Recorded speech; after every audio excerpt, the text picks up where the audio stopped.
Hey Jimmy, thanks for coming out. We appreciate it, man. What are your thoughts being back in Miami today? Good. I'm worried about is I get the opportunity to be around my kids, be around my friends that are here, do what I used to do while I was in Miami a ton. Jimmy, could things have been worked out better if Pat and you had sat down immediately after last season and they offered the extension? No. You felt even at that point you were at a point of no return last April or last May? I mean, pretty much, yeah. I think I knew in what direction I was going.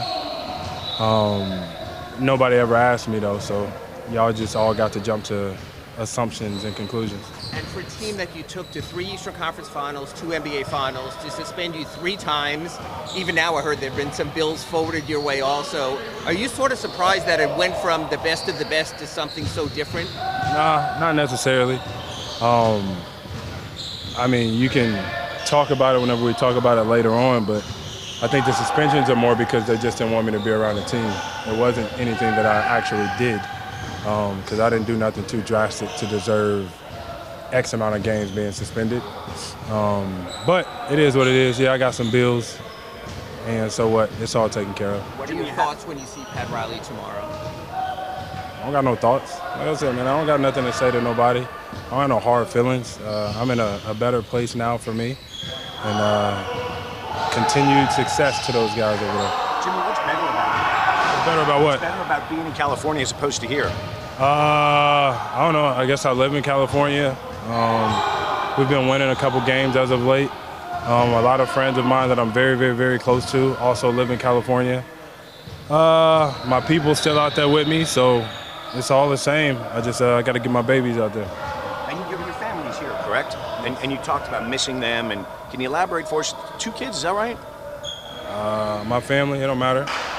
Everybody. I still got Mac out here. Who else I got? Remy still works for the Heat. So a lot of my people are on this side, but they'll be out there with me soon.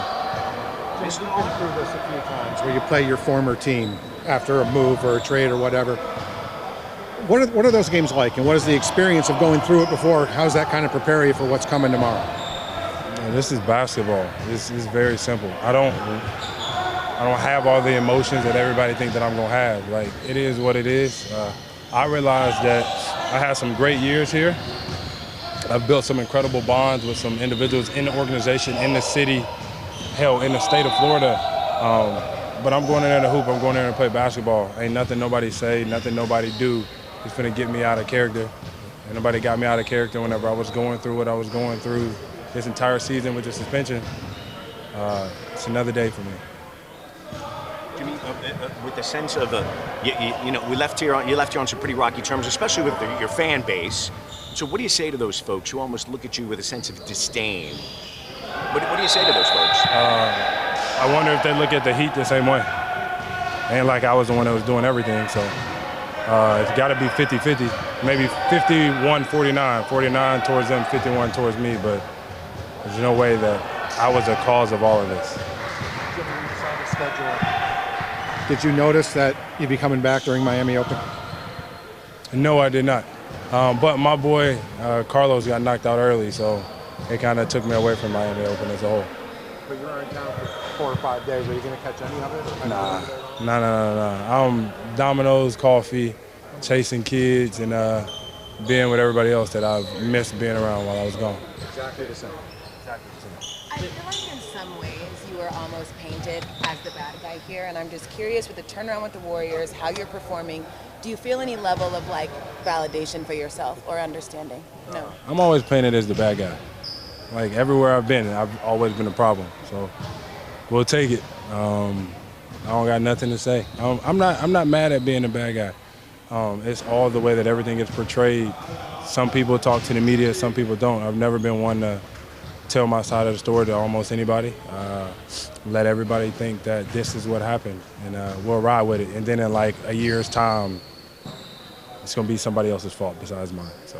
What did it mean to you that when you came to the Warriors, and Steve just talked about it, like they changed a lot of what they do for you, more ISO and things like that. They didn't ask you to fit into what they do. They're trying to fit into what you do best. What did that adjust? A lot, but I try to fit into what they do as well. It's it's a give on both sides of those things, and I'm still learning as I'm X amount of games in. I don't even know how many, but I'm still learning how to be more in their system. And then obviously when 30's out of the game, I get to play more like I know how to play. But I think it's amazing that he wanted me to come in and just pick up right where I left off. So trying my best to help us win. We're doing an okay job of it now, but we got a big one tomorrow. If the Heat have a video for you, is that something you watch, like during the timeout or anything like that? Yeah. Would you watch? If they have one, if they don't, it makes me no difference. It really don't. Just from a competitive standpoint, you haven't played any of these guys matchup-wise. Are there any matchups you're looking forward to? Obviously, you haven't. It's been practice only. I'm cool. I know those guys. Those guys know me. So it ain't a team game. Whenever I blow by somebody gonna be there to help. So it's gonna be the same way that everybody else is gonna guard me. Seen it time and time again. And then you go out there and you make something happen. What was yesterday like for you at the coffee shop playing dominoes? A long day of being around the locals, people that I've seen time and time again when I was here. Some of the squad came by. It was a good time. It's what I really enjoy to do on days off, being around my people, play a competitive game, get you locked in, and before you know it, you've been there 5 or 6 hours. You were there for 6 hours and Something like that. Probably like 6. is it like a tournament? Nah, just messing around, playing some dominoes. Me and Dre went undefeated, so that's always great. Have you decided if you're going to keep the shop? Yeah. Shop ain't going nowhere. Like coffee, myself, being around the locals, that's worldly. That has nothing to do with basketball. That's all about having a place to go, vibe out, chill, and not have to worry about signing autographs and taking photos. Just get to go in there and be yourself. Will you be expanding the shop list? Yeah, a lot of more places. Definitely in the Bay, but we're talking all around the world. We got some big things coming very soon. Jimmy, thanks. Of course. Appreciate it.